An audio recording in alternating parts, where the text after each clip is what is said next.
예, 두 번째 시간입니다. 그럼 이제 텍스트 내용 읽어보겠습니다. 15페이지에 1. 역사교육의 목적입니다. 아시다시피 지금 5가지가 있었습니다. 먼저 첫 번째, 왜 역사를 가르치느냐 또는 왜 역사를 배우느냐라는 그 가치에 해당하는 부분, 과거로부터 교훈을 얻기 위해서다라고 쓰여 있습니다. 역사를 가르치는 목적은 역사가 유용하다고 보기 때문이다. 왜냐? 교훈을 얻을 수 있기 때문이다 라고 쓰여 있죠. 교훈을 얻는다는 말의 기원을 보시면요, 밑에 보면 논어에 온고이지신이라는 말이 있습니다. 과거를 돌아보고 그것을 현재에 조명한다는 뜻이다. 역사의 교훈성을 강조한다는 말 들어가 있고요. 이후 역사책에도 자치통감이라든가 동국통감 등과 같은 감이라는 단어, 거울감자잖아요. 과거를 거울로 삼는다라는 교훈성을 부각하기 위한 것이다 라고 쓰여 있습니다. 자, 거기까지가 지금 교훈의 획득으로서에 관한 동양적 측면, 동양에서 말하는 교훈으로서의 역사의 의미였습니다. 그 다음 문단, 이제 16페이지 문단은 서양에서 말하는 교훈이죠. 서양 사람들도 과거에서 교훈을 찾고자 역사를 연구했다. 헤로도토스는 페르시아 전쟁을 민주주의를 따르는 헬레네인과 전제주의를 좋아하는 야만인의 싸움이라 여겼는데 이를 통해 민주주의가 승리했다는 교훈을 남기고자 했다라고 쓰여 있습니다. 서양 애들이죠. 그 밑에는 우리나라입니다. 우리나라 경우에도 삼국사기에 드러나 있는데요. 후세에 김부식이 경계하기 위하여 역사를 기술하고 이를 만세의 전하의 해와 별처럼 밝히고 싶다라고 했다. 그러니까 교훈으로서의 역사를 딱 써두고 거기 동양, 서양, 우리나라, 교훈으로서의 역사의 의미가 뭔가를 써두고 동양, 서양, 우리나라의 사례를 나열하고 있습니다. 아울러 두 번째 문단이네요. 역사가 교훈을 준다는 개념에는 역사의 선악이나 진위의 판단의 기준이 된다는 의미도 담겨 있다. 역사가 판단할 것이다 라는 말이 바로 그에 해당한다라는 거죠. 이런 측면은 밑에 줄입니다. 역사가 도덕 교육이라는 유용성도 지녔음을 뜻한다라는 거죠. 교훈으로서의 역사가 무엇인가? 동양, 서양, 우리나라. 그 다음에 교훈으로서의 역사가 도덕교육이라는 유용성도 지녔다라는 말까지였습니다. 그 맨 아래 문단은 비판을 말하고 있습니다. 이러한 교훈으로서의 역사, 곧 교훈을 획득하기 위한 측면으로서의 역사교육의 목적이 받는 비판을 말을 하고 있습니다. 크게 세 가지 말하고 있죠. 세 가지. 1. 역사학은 사건의 일회성이나 특수성을 중시하기 때문에 현재와 똑같은 과거의 사례를 찾는 것은 의미가 없고 역사는 반복되지 않으므로 동일한 사건은 다시 일어나지 않는다. 반복되지 않고 특수한 사건, 개별적인 사건은 한 번 일어나고 말기 때문에 그로부터 교훈을 찾는다는 것은 말이 안 된다라는 거죠. 어불성설이다라는 이야기입니다. 첫 번째 비판이었고요. 두 번째, 역사를 치자의 학문으로 여기는 것으로 자칫 지배층 중심으로 역사를 서술할 위험성이 있다. 두 번째 비판입니다. 세 번째, 더 나아가 과거 사건에 대한 관점이나 평가는 보는 사람에 따라 다양할 수 있다라는 거죠. 이른바 다양성입니다. 다양성. 요 세 가지 측면에서 비판을 받을 수 있다라는 것이고요. 그게 시험 문제 나왔었던 부분이었습니다. 역사학은 사건의 일회성, 특성을 중시하기 때문에 현재와 똑같은 과거의 사례를 찾는 건 의미가 없다. 반복되지 않으므로 동일한 사건이 일어나지 않는다. 치자의 학문이다. 또 아울러 보는 사람에 따라 달라질 수 있다라는 부분이었죠. 그게 시험 문제 나왔었는데요. 자, 기출문제 분석집 그 부분이 어디에 나왔나 한번 같이 봐보도록 하시겠습니다. 기출문제 분석집 보시면요. 역사교육 목적 부분인데요. 65페이지입니다. 65페이지. 64페이지요. 2001학년도 9번 문항에 그렇게 나와 있죠. 도덕적 규범으로서 역사교육이 갖는 문제점을 몇 가지 쓰시오. 세 가지 쓰시오라고 들어가 있습니다. 정확히 지금 우리가 말하는 비판, 그 세 가지 부분에 해당하는 것이죠. 그쵸? 도덕적 규범으로서 역사교육이 갖는 문제점 또는 그에 관한 비판. 그쵸? 오른쪽 페이지 2010학년도 2차 문항의 1번 그 부분도 마찬가지입니다. 교훈의 획득이라고 들어가 있는데요. 그걸 추구하는 역사교육의 문제점을 논하시오라고 써있지 않습니까? 방금 우리 봤던 부분 똑같이고 세 가지에 해당하는 부분이 되겠습니다. 이렇게 좀 반복되는 특성이 있다는 거 아시겠죠? 2001년도에 한 번, 2010년도에 한 번 이렇게 지금 반복돼서 나오고 있습니다. 교훈으로서의 역사였습니다. 교훈으로서의 역사. 나머지 부분도 전부 다 생각하셔야 될 거 아닙니까? 2번 유산의 전승, 3번 현재의의 4 인격과 교양의 육성, 5 역사의식과 역사적 사고력의 함양 이런 부분도 출제될 확률이 있겠죠. 자, 해설지 답안지 한번 봐보겠습니다. 답안지요. 답안지 보시면 저 두 번째입니다. 두 번째.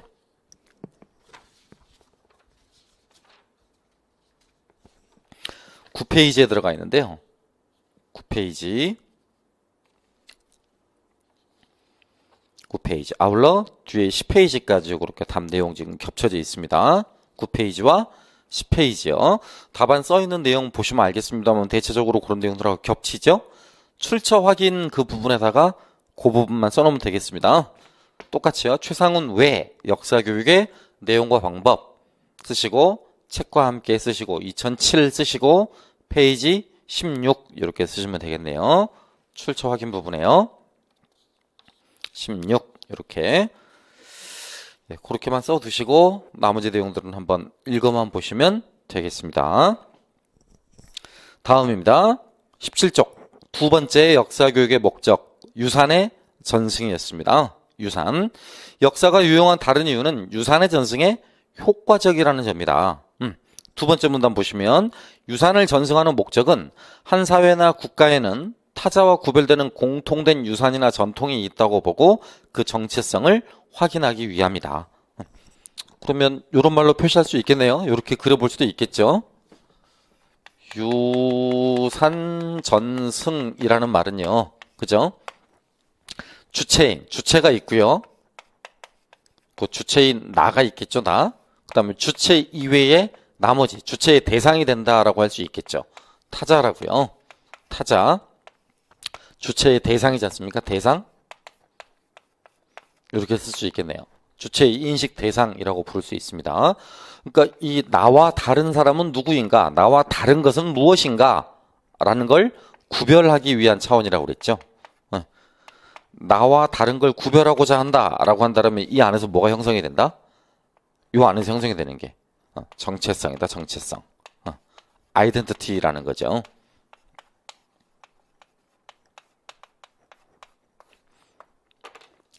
따라서 이 두 가지를 구별짓는 사람들은 반드시 이걸 지금 함양하기 위함이라는 걸 알 수 있습니다. 함양하기 위함이라는 걸 요걸로 뭐 정체성을 함양한다라고 한다면 같은 정체성을 지닌 사람들끼리 똘똘 뭉칠 수 있을 거기 때문이겠죠. 그렇죠? 일본 애들이 주로 많이 활용하는 게 이거 아닙니까? 일본 애들이 주로 활용하는 게 예컨대 식민지 내선 일체라고 표현합니다. 내선 일체요. 내선 일체 이외에 나머지 지역들 타자죠.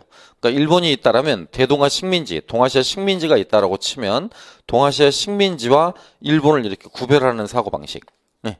곧 식민지를 타자화시키면서 식민지인들을 대하렸던 방식. 그것은 일본인들의 뭘 강화하기 위함이다.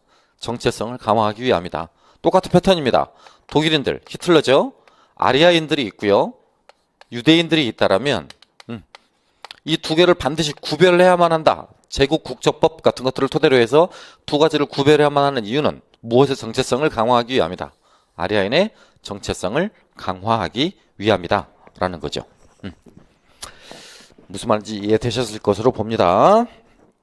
그래서 사람들은 공통의 과거, 현재의 공통 관심사, 미래에 대한 공통의 열망을 매개로 하나의 공동체로 묶인다라고 했습니다.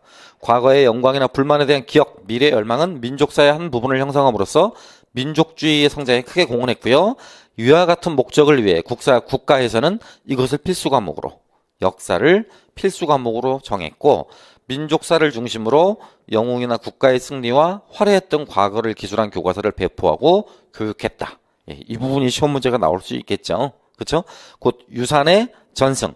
한 사회나 국가에는 타자와 구별되는 공통된 유산이나 전통이 있다고 보고 그 정체성을 확인하기 위함이다 라고 써있는 부분이 지문으로 나오고요. 지문으로 나오고 이를 위한 필수 과목이었던 것이 역사라는 거. 역사. 아울러서 영웅사관 또는 국가주의사관 이런 것들의 일관되게 국사교과서가 기술되었다라는 거. 이런 것도 물어볼 수 있겠습니다. 뒷장 넘겨보시면 이런 인식은 민족주의 사학자들한테 잘 나타나 있다고 쓰여 있습니다. 아울러 그들이 쓰고 있었던 혼백, 국수, 이런 것들도 전부 다 민족 정신. 여기서 말하는 혼백, 국수, 얼은 유형의 문화유산입니까? 유산입니까? 무형의 유산입니까? 예, 무형의 유산입니다. 곧 유형과 무형의 유산 두 가지를 동시에 합쳐서 유산이라고 표현했었을 때요. 민족주의 사학자들이 내세웠던 유산은 무형의 유산이라는 거. 예, 눈에 보인다, 보이지 않는다? 보이지 않는다라는 거죠. 보이지 않기 때문에 비판을 받을 바도 크겠죠. 예, 해설지, 기출문제 해설지 10페이지를 보시면 10페이지 일본 문항 답안이라고 써있는 부분에 동그라미 니은에 제가 그렇게 써놨습니다. 니은에요. 포스트모던 역사이론가들, 즉 비판론자들이 보기에, 그러니까 국사 내용에 대한 비판론자들이 보기에 민족이나 민족주의는 근대 한국 사학과 역사 교육의 핵심 개념이었고 내용 구성의 원리가 되기도 했었고 내용 그 자체이기도 했었다. 고유의 유산, 역사상을 통해 민족의 동질감, 주체성을 확립한다는 역사 교육의 목적은 그 유산이 정의되지 않은 구호라고 그랬죠. 정의되지 않은 구호. 정의되지 않은 구호라고 그랬으니까 실체가 있다, 없다? 없다. 곧 유형이다, 무형이다. 무형이다라는 걸 말하는 거죠. 형태가 없기 때문에 그 형태를 의도하거나 만들려고 했던 사람들에 의해서 얼마든지 악용될 수 있는 것이죠. 형태를 의도하거나 악용하려는 사람들에 의해서 얼마든지 악용될 수 있는 것이라고요. 예컨대 마오쩌둥이 대약진 운동을 실패를 하고 이를 만회하기 위해서 문화대혁명을 시행했지 않습니까? 그쵸? 문화대혁명을 시행했습니다. 요 과정도 지금 그대로 마찬가지겠죠. 거기 있는 표현대로 따르자라면. 그쵸? 그가 생각하고 있는 중국식의 사회주의 건설, 이걸 위한 대약진 운동, 인민의 희생, 이를 바탕으로 홍위병의 육성, 이런 것들도 전부 다 정의되지 않은 구호입니다. 정의되지 않은 구호. 곧 마오의 구호인 것이지 그게 일반 대중의 구호라고 할 수는 없는 것이고요. 실체가 있는 구호라고 볼 수는 없죠. 이용하는 사람 또는 논자에 따라서 얼마든지 변화되어지고 달라질 수 있는 것이지 항상 그 실체가 일정하게 보이는 것은 아니다라는 이야기였습니다.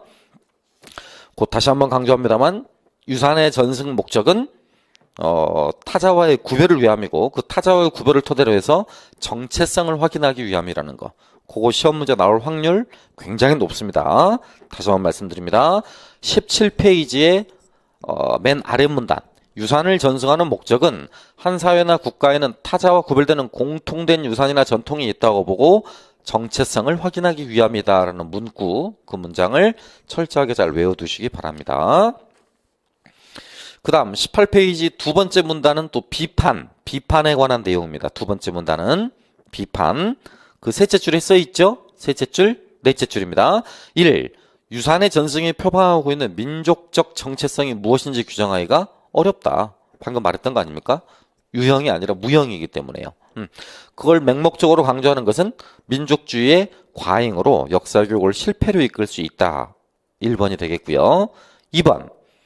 아울러 사회적, 정치적으로 실용적 목적을 위해 과거를 이용하기 때문이죠. 그죠? 마오 같은 경우 대표적이지. 정치적, 현재적 이해를 위해서 활용하고 있는 사례입니다. 과거를 이용하는 것이라고 보고 있기 때문이다 라는 것입니다.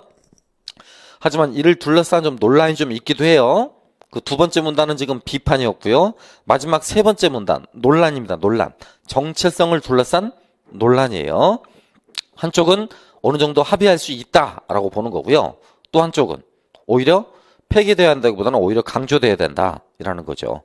한쪽은 포스트모더니스트 역사가들이 강조하듯이 포스트모던적 역사가들이 강조하듯이 합의되지 않거나 정의되지 않은 구호에 지나지 않기 때문에 민족적 정체성 이런 것들은 폐기돼야 옳다라는 것이고요. 또 한편으로는 오늘날의 세계화와 신자유주의 시대에 국가와 민족이 자전하기 위해서 민족주의를 바탕으로 역사교육을 강화해야 한다는 견해도 있다라는 거죠. 그 두 가지를 이렇게 묶으면 한쪽은 민족주의 역사교육의 폐기.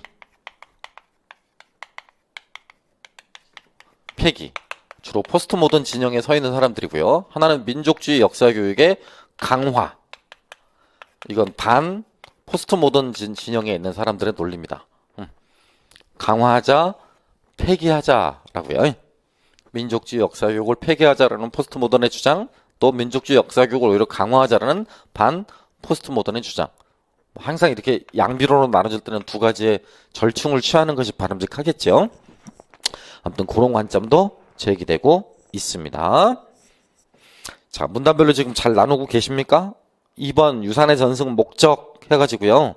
두 번째 문단이 그 유산의 전승 목적 묶어낼 수 있겠고요. 그 다음 뒷장 넘겨보시면 18쪽이 비판이었죠. 비판.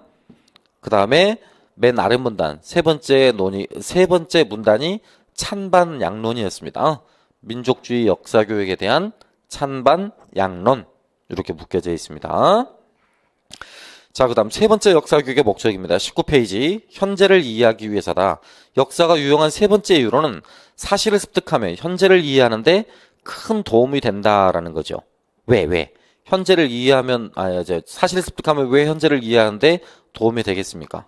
그렇죠? 두 번째 문단에 쓰여있는 두 번째 문단. 현재의 어떤 현상을 이해하기 위해서는 그것의 기원을 알아야 되는데 기원과 관련한 과거를 가장 효과적 비중 있게 다루는 학문이 역사이기 때문이다.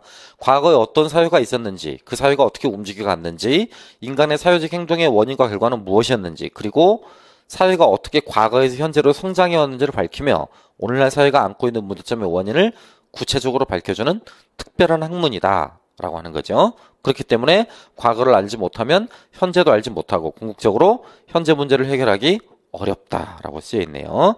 곧 현재 역사적 과거와 관련한 역사적 사실을 습득하면 현재 문제 해결에 도움이 된다라는 관점입니다. 과거와 관련한 역사적 사실을 습득하면 현재 문제 해결에 도움이 된다라는 것이죠. 자, 뒷장 한번 넘겨보겠습니다. 뒷장. 그러나 이런 것도 비판을 받고 있어요. 비판을. 20페이지 두 번째 문단인데요. 그런데 역사가 현재를 이해하는 데 유용하다는 견해에 대해서도 비판이 제기됐다. 1. 현재의 특정 문제가 과거의 어떤 사실과 직접적 관련이 있는지 적시하기가 어려워서 광범하고 막연한 관련성만을 말할 수밖에 없다는 점이다. 광범하고 막연한 관련성만을 말할 수밖에 없다는 점이다. 라는 거죠. 예컨대 이런 사례를 들어볼 수 있겠습니다. 왜 우리나라에서는 여성권이 상대적으로 유럽의 다른 나라들에 비해서 성장하거나 신장되는 속도가 더디는가? 라고 말을 한다면 그냥 막연하게 조선시대의 남존, 여비, 성리학적 사고방식에 입각한 유교적 질서 때문이다 또는 유교적 질서 체제 때문이다 이런 식으로밖에 설명이 안 된다라는 거죠. 딱 집어서 그걸 직접적인 원인이다 라고 말할 수는 없고요. 그것도 여러 가지 원인 가운데 하나다 라고 말할 수 있다라는 것입니다. 이렇게 막연하게는 말할 수 있겠지만 직접적인 관련성이 있는지 말하기 어렵다라는 비판을 받고 있고요. 그 다음 두 번째, 또한 현재는 밑에 줄입니다. 또한 현재는 과거와 너무 다르고 직접적인 전례가 없어서 현재의 복잡성을 다룬 데는 어떠한 지침도 제공할 수 없으므로 차라리 현재 문제를 대응할 바에 역사보다는 사회과학이 더 유용할 수도 있다는 주장이다. 역사보다는 현재를 이해할 거면 사회과학이 더 유용할 수 있다라는 비판, 두 번째 비판을 말하고 있습니다. 그 다음 세 번째 비판인데요. 세 번째 비판, 그 순서대로 하셔야 돼요. 세 번째 비판은 바로 그 중간에 끼어 있는 겁니다. 역사 연구를 통해 문제 원인을 밝혀내더라도 한두 가지 차원에 설명하는 것이고 사료 부족이나 해석의 한계성으로 인해 과거의 모든 걸 밝혀낼 수 없다. 그 세 번째 비판이 바로 그겁니다. 사료의 부족이나 해석의 한계성으로 인해 과거의 모든 것을 밝혀낼 수는 없다. 사료의 부족이나 해석의 한계성으로 인해 과거의 모든 것을 밝혀낼 수는 없다. 그게 세 번째 비판사항이 되겠습니다. 예. 이렇게 현재의 이해도, 현재의 이해가 주는 유용성도 있지만 동시에 또 그것이 받고 있는 비판도 있다라는 겁니다. 요 비판 세 가지도 외워두셔야 되겠죠. 비판 세 가지도 외워두셔야 될 겁니다. 그 다음 네 번째, 인격과 교양의 육성이라는 겁니다. 역사 교육의 목적 가운데 네 번째인데요. 읽어보겠습니다. 역사가 유용하다고 보는 네 번째 견해에 따르면 사실을 많이 알면 고매한 인격과 풍부한 교양의 소유자가 될 수 있다. 즉 역사적 사실을 많이 알면 알수록 바람직한 인성을 가질 수 있고 사물과 현상을 비판적으로 보는 판단력을 기르는 데도 도움이 된다라는 거죠. 요거 뉘앙스만 보셔도 알겠습니다만 그럼 역덕의 의미가 두 가지지 않습니까? 두 가지. 하나는 긍정적인 역덕이죠. 실제 이런 역덕이 되겠고요. 바람직하게 인성도 갖고 있고 비판력이나 판단력도 올바른 사람. 바람직한 역덕이죠. 하지만 일배 계층 가운데서도 역덕들이 꽤 있어요. 꽤. 역사를 굉장히 많이 알고 역사적 사실을 굉장히 많이 압니다만 올바른 인성을 갖추지 못하고 있고 비판적 사고력이라든가 판단력을 제대로 갖고 있지 못한 사람도 분명히 있죠. 그러니까 사실을 많이 안다고 해서 반드시 이렇게 되지는 않아요. 곧 바람직하게 인성을 가진다거나 판단력을 기를 수만은 없다라는 것이죠. 이제 우리 같은 사람들이야 그렇겠지만 우리와 생각을 달리하는 사람들은 또 다를 테니까요. 예컨대 뭐 이럴 수 있을 거 아닙니까? 현재 지금 대구나 경북 지역에서 겪고 있는 고통을 또 이렇게 지역별 안배해서 지역별 감정을 여기다가 적용을 시켜서요. 대구, 경북, 적, 나머지 피해자, 가해자, 피해자 이런 식으로 이분법적으로 나누게 된다라면 전혀 지금 이에 해당하는 그러니까 속히 말하면 역사적 사실을 많이 안다라고 해서 그게 교양인이 아니라는 것을 그대로 뒷받침을 해주는 것이죠. 그렇죠? 오히려 이런 식의 논리는 지금 지배계층의 논리 또는 정치인들의 논리, 이분법의 논리에 지금 빠져드는 것이지 실은 일반 국민들이 가져야 될 올바른 생각은 아니잖아요. 좁은 땅덩어리에 있는 한 국민들이 고통과 아픔을 당하고 있으면 어찌됐든 이념은 이념이고 이데올로기는 이데올로기고 이 사람들이 처한 현실은 현실이기 때문에 국민의 감정에서 이분들을 감싸고 이분들의 상처가 빨리 치유될 수 있도록 도와주는 것이 우리가 해야 될 역할이지. 그 과거의 자한당, 미래통합당 이런 애들이 말을 하는 것처럼 뭐 대구 경북 죽이기 뭐 이런 식의 논리에 빠져들어도 되겠습니까? 그렇게 빠져드는 사람들이야말로 역덕이죠. 역적이죠. 역덕이 아니라 역적. 이 나라의 발전을 가로막는 역적들입니다. 거기서 말하고 있듯이 바람직한 인성도 없는 사람, 또 비판적인 판단력도 전혀 없는 사람 이렇게 판단할 수 있겠습니다. 자, 두 번째 문단입니다. 역사는 사고하는 방법, 판단하는 방법, 맥락 속에서 자신의 삶과 현재의 문제를 직시하는 방법을 가르쳐주고 역사학습을 통해 역사적 사실을 알아가는 과정은 호기심이나 탐구정신을 자극하고 추리 능력은 물론 자기 표현력과 대화 기술까지 향상시켜준다. 줄여서 장땡이다. 겁나 좋다. 역사를 잘하면 이렇게 좋다. 라는 겁니다.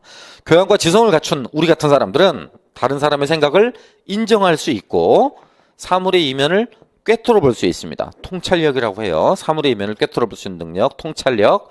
단정적으로 사고하지 않는 회의와 비판 능력을 발휘한다. 그죠? 이걸 와인버그는 thoughtfulness라고 표현한 바 있습니다. 신중함이라고 표현한 바 있어요.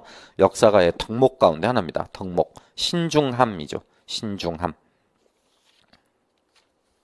예, 이런 사람들은 옳고 그름도 잘 판단하고 뒷장에 써있듯이 흑백 논리에 빠지지도 않습니다. 이러면 교양인이 되겠죠. 이러한 특성은 역사에 잘 드러난다. 이러한 특성이란 바로 앞장이죠. 앞장. 그죠? 다른 사람을 인정할 수 있고 사물의 이면을 꿰뚫어 볼 수 있고 단정적으로 사고하지 않는 회의와 비판 능력을 발휘하는 것. 이런 것들이 역사학에 잘 드러난다. 역사가는 증거를 바탕으로 사건의 전말에 대해 다양한 가능성을 고려하면서 신중하게 결론을 도출한다. 역사가는 관점에 따라 해석이 다양할 수 있다는 것과 도출된 결론이 잠정적이고 바뀔 가능성이 있다는 것을 인정한다. 그러니까 얼마나 개방적이고 포용적입니까? 그렇죠? 내 생각만 옳다라고 말을 하는 것이 아니라 내 생각도 틀릴 수 있다라는 거, 아울러 다른 사람의 생각이나 주장도 맞을 수 있다라는 거, 이렇게 인정할 수 있는 능력, 그런 능력이 이른바 개방적인 사고고 개방적인 태도가 되겠죠. 바로 이런 것들도 역사가에게 잘 드러나는 것, 역사적 사고의 특성 가운데 하나다라고 말을 하고 있습니다. 하지만 그 두 번째 문단, 이런 것들에 대해서 비판을 받고 있네요. 인격과 교양의 육성. 그러니까 사실을 많이 알면 알수록 고매한 인격과 교양인이다 라고 말하는 것에 대한 비판입니다. 비판. 1. 엘리트주의적이고 어리석습니다. 이런 주장들은요. 엘리트주의적이고 어리석다. 곧 실용주의적 가치관이 대두하면서 역사가 가치 있고 교양인에게 필요한 학문이라는 인식은 엘리트주의적이고 어리석은 것이라는 주장이 제기됐다. 1번 비판이 되겠습니다. 이러한 주장에는 학교 교육이 실용적이어야 되는데 역사는 실용적이 아니라는 거죠. 그쵸?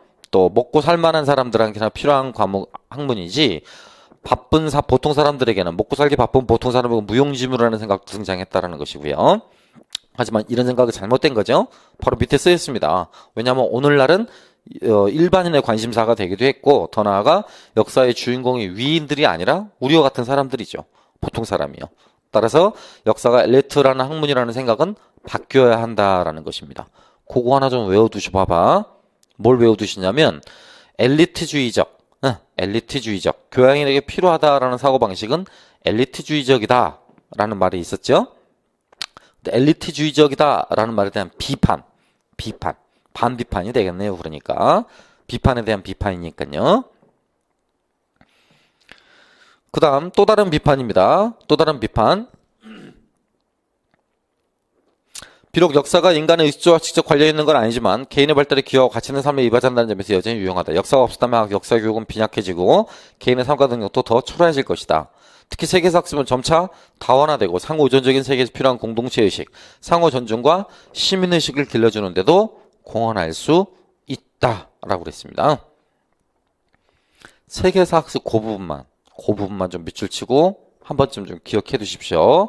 다원화되고 상호 의존적인 세계에서 필요한 공동체의식, 상호 존중, 시민의식을 길러주는데 공헌할 수 있다라는 것입니다. 인격과 교양의 육성이었습니다. 역사적 사실을 많이 알면 알수록 바람직한 인성을 가질 수 있고 교양인이 될 수 있다라는 사고방식이요. 지나치게 엘리트주의적이고 어리석은 생각입니다. 그쵸? 그 다음에 여기는 빠져 있습니다만 2번에서 거기다 하나 더 써보면 이런 식의 사고방식이 주지주의적 교육관에 빠질 우려가 큽니다. 곧 많이 알수록 좋은 것이다.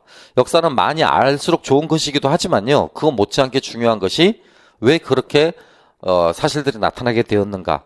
배경이나 상황 또는 맥락을 이해하는 것이 훨씬 중요한 것도 사실입니다. 역사적 사실도 중요하지만 그런 역사적 사실의 원인, 전개 과정, 또 배경, 또 상황 그런 것들이 초래될 수밖에 없었던 배경, 상황 이런 것들을 맥락 이런 것들을 이해하는 것도 중요하다라는 것이죠. 그 비판 2번 주지주의적 교육관에 빠질 우려가 있다라는 것 정도만 추가하시면 되겠고요. 23페이지입니다. 마지막 역사교육의 목적, 역사의식과 역사적 사고력의 함양 부분입니다. 역사의식 거기 지금 뭐라고 써 있습니까? 역사의식이요. 두 번째 문단 써 있죠. 일반적으로 역사에 대한 견해, 사상, 느낌, 감정을 가리키는 용어다. 역사 철학에서는 역사의식을 이것과 비슷한 용어로 보기도 한다. 역사관과 비슷한 용어로 보기도 한다. 라고 쓰고 있습니다. 그리고 나서 역사의식이 무엇인가라는 걸 풀어서 설명하고 있는데요. 뒷장 넘겨보시면 24페이지에 역사관, 사관입니다. 사관, 역사의식 안에 들어가 있는 거. 자의식, 역사 속에서 자신의 실체에 대한 의식, 난 누구인가라는 거고. 세 번째, 존재의식, 나는 어떤 상황에 처해 있는가. 네 번째, 시간의식, 내가 살고 있는 시대는 다른 시대와 어떤 차이가 있는가. 변화 발전의식, 어떻게 발전해왔고 앞으로 어떻게 변화할 것인가. 여섯 번째, 문제의식 또는 실천의식 연관된 겁니다. 역사관, 자아의식, 존재의식, 시간의식, 변화의식, 문제의식 이런 것들을 묶어서 역사의식의 구성 요소다라고 쓰고 있네요. 자, 거기까지가 역사의식과 관계된 부분이었습니다. 24페이지에 작은 글씨로 써있는 문제의식까지 그 두 번째 문단까지가 역사의식에 관한 부분이고요. 나머지부터 오른쪽 페이지 25페이지의 두 번째 문단까지가 역사적 사고력에 관한 부분입니다. 역사적 사고력에 관한 서술이라고요. 자, 역사적 사고력의 개념 정의를 하고 있죠. 24쪽에 아래서 7번째 주소 있습니다. 어떤 문제나 상황에 처해 있을 때 역사학의 특성에 근거해 생각하는 능력을 말하는 것으로 역사 지식을 이용하여 역사 문제에 관해 가설을 세우거나 해결 방안을 모색하면서 역사를 이해하려는 의도적 복합적 정신활동 능력을 의미한다라고 쓰여있네요. 아울러서 그런 것들의 하위 범주를 네 가지로요. 연대기 파악력, 탐구력, 상상력, 판단력 이렇게 네 가지로 지금 구분하고 있습니다. 이 네 가지가 지금 최상원 교수의 핵심 주장이죠. 사고력의 하위 범주요. 사고력의 하위 범주입니다. 자, 그것들 가운데서 주로 두 가지의 관계를 말해봅시다. 역사의식과 역사적 사고력. 한 번 더 말씀드립니다. 24쪽의 두 번째 문단까지가 역사의식에 관한 내용, 25쪽의 두 번째 문단까지가 역사적 사고력에 관한 내용. 그 나머지 내용들이 둘 간의 관계에 관한 내용입니다. 26페이지 첫 번째 문단까지요. 나머지 부분이 역사의식과 사고력의 관계에 관한 부분이에요. 그럼 어떤 관계가 어떠냐? 두 가지로 크게 압축할 수 있겠는데요. 첫째, 그 25쪽 세 번째 문단에 쓰여있는 말 그대로입니다. 역사의식은 역사적 사고력의 토대입니다. 역사의식은 역사적 사고력의 토대. 이렇게 그리면 여기가 역사의식이 되는 거고요. 이게 사고력이 되는 거겠죠. 이게 첫 번째 특징이에요. 관계입니다. 관계. 역사의식과 역사적 요 둘 간의 관계를 말하는 거라고요. 그 다음 두 번째, 그 위의 내용 1번부터 6번, 1번부터 4번까지 넘버링 되어 있는 걸 봐보십시오. 연대기 파악력에 해당하는 건 역사의식의 4번과 5번에 해당합니다. 시간의식과 변화 발전의식에 해당해요. 4번의 역사적 판단력에 해당하는 건 1번과 6번에 해당합니다. 역사관이나 또는 문제의식이나 실천의식에 해당해요. 문제의식이나 실천의식. 바꿔 말하면 두 가지가 그러니까 역사의식이나 역사적 사고력이 비슷한 게 많이 겹쳐 있다라는 것이죠. 겹쳐 있다라는 것입니다. 차이가 있다라면 역사의식은 마음이나 감각입니다. 마음이나 감각. 근데 역사적 사고력은 정신활동입니다. 문제 해결에 요구되는 정신활동이죠. 2번. 상당 부분 많이 겹쳐 있다라는 거죠. 겹쳐 있다. 지금 겹쳐 있다라고 했던 부분이 연대기 파악력, 그 다음 역사적 판단력 부분이었는데요. 요 연대기 파악력은 지금 역사의식 가운데 뭐와 겹쳐 있다? 변화 발전의식, 시간의식, 그 다음에 변화 발전의식 이렇게 겹쳐 있다라는 거고요. 역사적 판단 능력은 역사관이라든가 문제의식, 역사관이라든가 또는 문제의식 이런 부분과 겹쳐 있다라는 거죠. 그죠? 하지만 차이점이다라고 한다면 역사의식은 감각이라고 그랬고요. 감각. 이건 역사적 사고력은 정신활동, 정신작용이다라고 그랬습니다.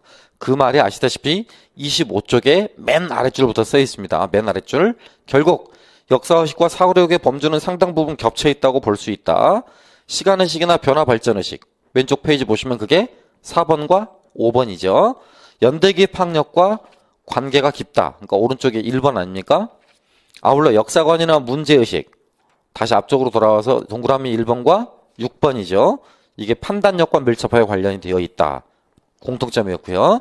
그 다음 차이점은 역사의식은 역사가 무엇인지 혹은 역사 문제가 어떤 것인지에 관한 마음가짐이나 감각이라고 그랬고요.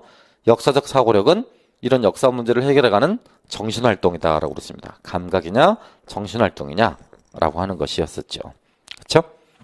네, 이상 여기까지 5가지가 역사교육의 목적 부분이었습니다. 그럼 시험 문제는 이제 뭐가 나올 수 있겠습니까? 그 부분에서 지금 주로 나왔던 게 지금 교훈이었잖아요. 교훈. 그렇죠?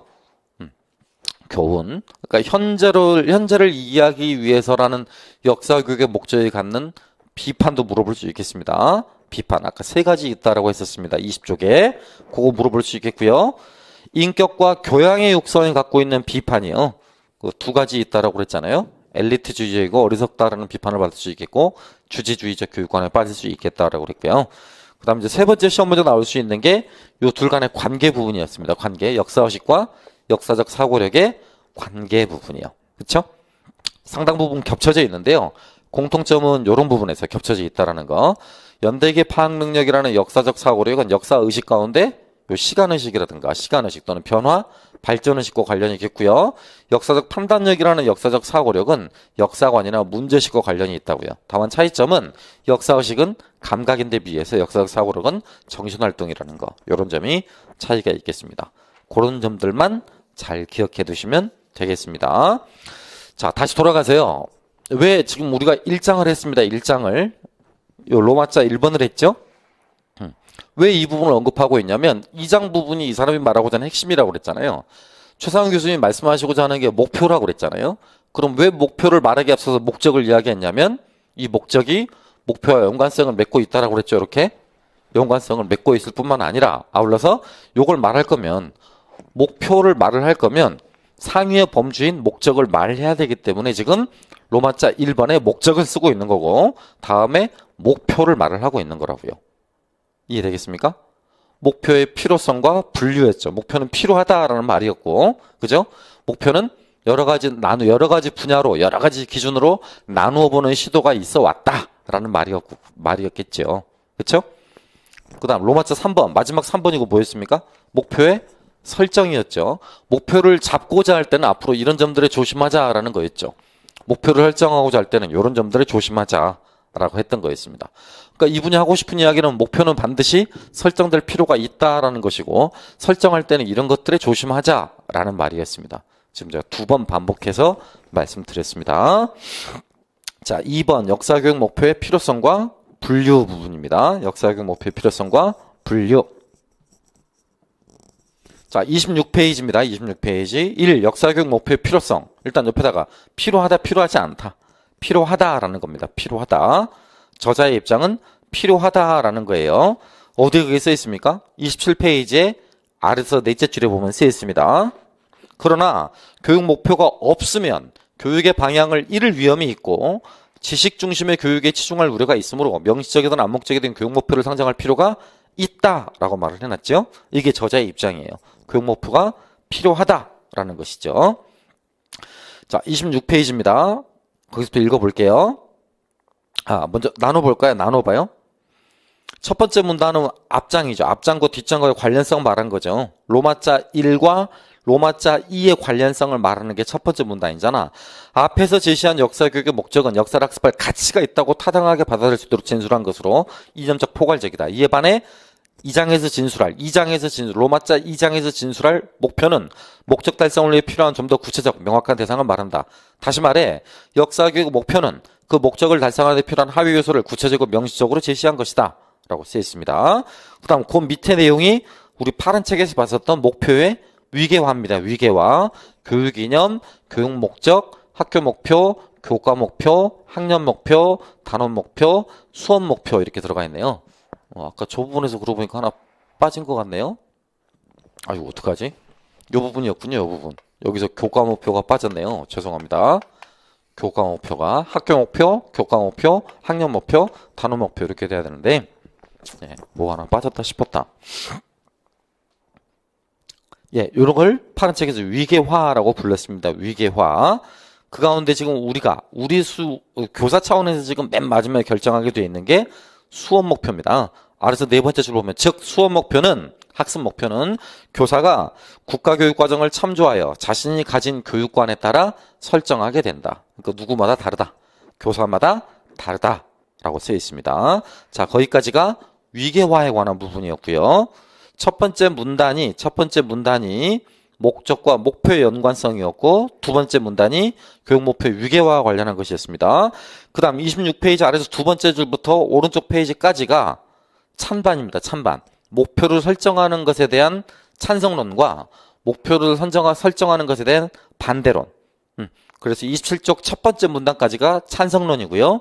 그 밑에 문단이 반대론이겠죠. 반대론. 자, 이 저자의 생각은 어떻다고요? 목표가 필요하다라고 말하고 있다라고 했습니다. 자, 그럼 목표 설정을 강조하는 사람들의 주장 오른쪽 페이지에 들어가 있습니다. 목표를 제시하지 않으면 교과 내용 선정이나 교수 과정에 막연해지고 타당성이 없어지며 일관성을 잃을 염려가 있다라고 말을 하고 있습니다. 밑에 줄 이들에 따르면 교육 목표는 교육 과정이 추구하는 목적을 안내하는 것으로 목표가 명확히 제시되면 내용의 선택과 조직이 쉬워지고 행동과 내용이 상세한 용어로 제시될 경우 교육 과정의 성과를 평가하는 데도 도움을 준다라는 거죠. 자, 그 부분도 원래 실은 파란 책에서 다루고 있는 부분이었는데요. 기출된 바 있습니다. 자, 기출 문제 한번 확인해 볼까요? 기출 문제요. 비슷한 부분인데요. 68쪽 보시면 04번 들어가 있습니다. 04번. 밑줄 친 부분처럼 말할 수 있는 이유를 수업 목표와 평가를 연관시켜 쓰시오라고 그랬습니다. 이런 스타일의 문제를 반드시 푸실 때 조심해야 될 사항이 있다고 그랬잖아요, 제가.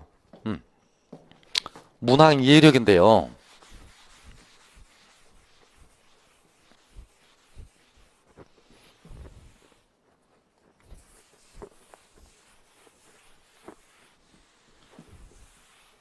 문항 이해력인데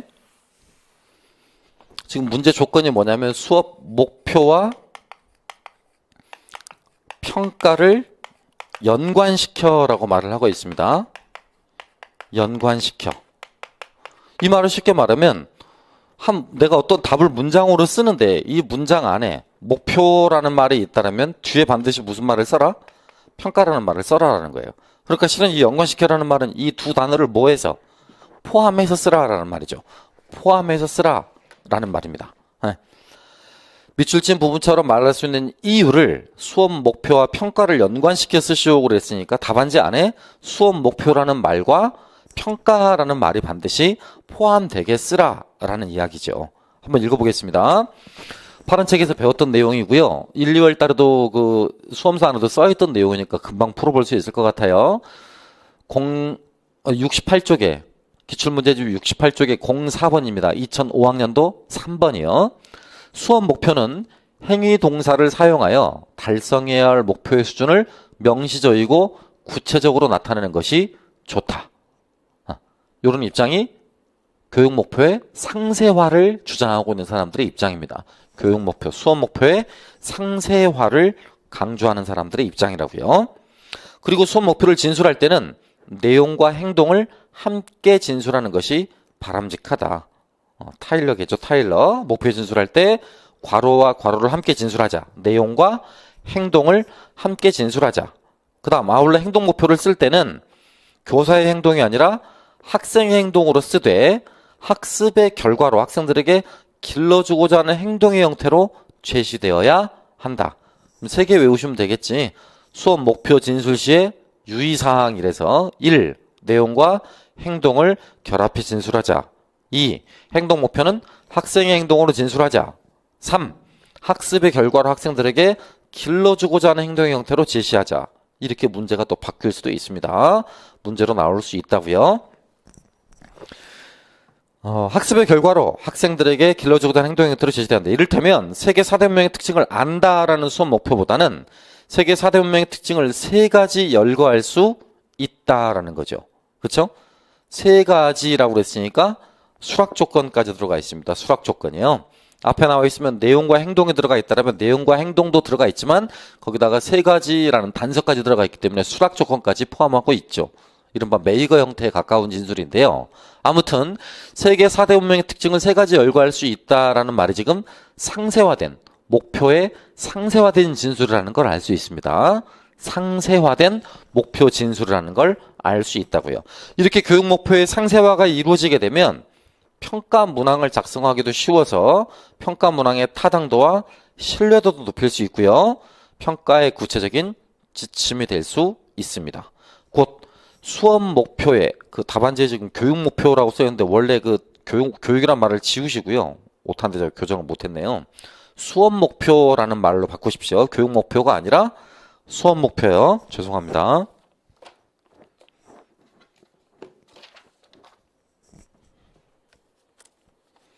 저도 잠깐만 좀 교정 좀 하겠습니다.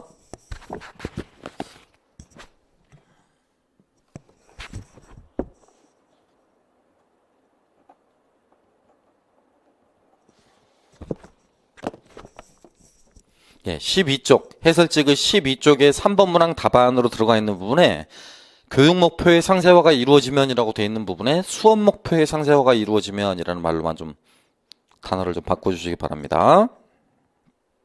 평가 문항을 작성하기 쉬워 평가 문항의 타당도와 신뢰도를 높일 수 있기 때문이다 라고 답을 쓰시는 문항이었습니다. 이렇게 어쨌든 목표를 쓰되 목표를 상세화하게 쓰자라는 사람들이 있는가 하면 다시 녹색책으로 돌아가세요. 27페이지 두 번째 문단. 반대하는 사람도 있다고요. 어차피 반대하는 사람은 확실한 목표가 제시되면 어떤 과목의 내용도 목표를 충분히 만족시킬 수 없다. 특히 역사 분야에서는 교육 내용을 확장하기가 어렵고 실제 수업에서는 변수를 예측하기가 어려우니까 목표를 안 쓰는 게 낫다라고 말하는 사람도 있고요. 또 한편에서는 그럼 학교 선생님들은 그럼 그렇게 목표를 꼭 쓰느냐? 아니다. 쓰지 않는 사람도 많다. 실제로 요즘 트렌드도 그렇죠. 학습 목표를 꼭 쓰는 건 아니니까요. 써야 되는 건 아닙니다. 최근에 역사 교사들도 상당수가 목표가 꼭 필요하고 수업 목표를 꼭 써야 됩니까? 라고 그러면 아닙니다. No 라고 답하는 게 최근의 트렌드입니다. 그래서 교육 목표가 불필요하다고 생각하는 사람도 많다. 대체로 교사들은 학생들이 수업 시간에 무엇을 어느 정도 성취하는지보다 어떤 내용을 어떻게 가르칠지에 많은 관심을 가지고 있기 때문이다. 하지만 어쨌든 이런 반대론자들의 입장도 있지만 궁극적으로 이분의 생각, 고 최성원 교수님의 생각은 교육 목표가 없으면 교육의 방향을 잃을 위험이 있고 지식 중심의 교육에 치중할 우려가 있기 때문에 명시적이든 암묵적이든 교육 목표를 상정할 필요가 있겠다라고 써 있습니다. 그럼 지식 중심의 교육에 치중하니까 교육 목표를 여기다 쓰게 되면 여기에 치중하지 않는다는 말이기도 하죠. 지식 이해, 기능, 가치, 태도와 같은 이런 목표를 좀 더 종합적인 이런 교육, 종합적 교육으로 나아갈 수 있다라는 것이겠죠. 뭘 하게 되면? 목표를 쓰게 되면, 교육 목표를 활용하게 되면 저렇게 나갈 수 있다라는 거죠. 이렇게 각 영역별로 목표를 나누어 쓸 수 있을 테니까 지식이해, 기능, 가치, 태도 측면으로 나누어 쓸 수 있을 테니까 보다 수월하게 나갈 수 있다라는 말입니다. 곧 저자의 입장은 필요하다라는 것이죠. 이제 그 끝부분에서 이 말을 했던 거는 이렇게 나눌 수 있다라는 거잖아. 그러니까 그 다음 제목이 지금 뭡니까? 분류죠, 분류. 어떻게 이렇게 나누고 있는가? 분류입니다, 분류. 네, 잠깐 쉬었다가 그 분류 부분부터 읽어보겠습니다. 2번 역사교육 목표의 분류입니다.